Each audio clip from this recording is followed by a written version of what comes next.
guys, welcome to our channel. Bigg Boss season 8 లో మరో weekend వచ్చింది. ఇక వీకెండ్ వచ్చిన నాగార్జున చాలా సీరియస్ గా ఉన్నట్టు తెలిసిందే.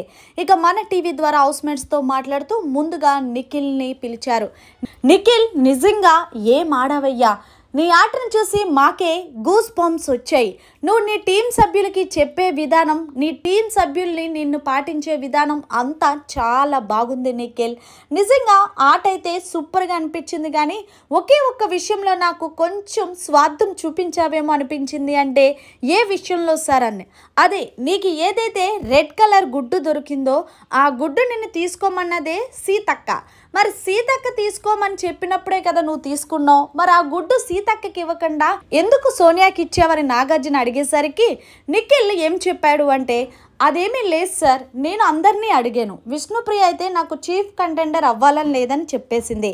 మిగిలిన వాళ్ళు నాకు వచ్చి మాట్లాడారు, కానీ ఎందుకో సోనియా చెప్పిన దానికి నాకు కరెక్ట్ అనిపించింది కాబట్టి నాకున్న ప్రకారం సోనియాకి ఇస్తే బాగుంటుందని ఇచ్చాను తప్ప ఇందులో నాకు ఎలాంటి స్వార్థం లేదు సార్ అని నాగార్జునకి చెప్పాడు నిఖిల్.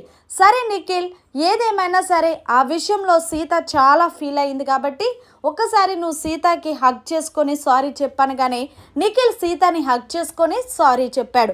ఏదేమైనా సరే నీ గేమ్ అయితే నెక్స్ట్ లెవెల్, ఇలాగే ఆడు అంటూ నాగార్జున మంచిగా సీట్ వార్నింగ్ ఇస్తేనే బూస్ట్ ఇప్పించారు. మరి మొత్తంగా నిఖిల్ పై నాగార్జున చేసిన ప్రశంసలపై మీరేమంటారనేది జర కామెంట్ రూపంలో తెలియచేయండి. మరిన్ని లేటెస్ట్ అప్డేట్స్ కోసం చూస్తూనే ఉండండి మన ఛానల్.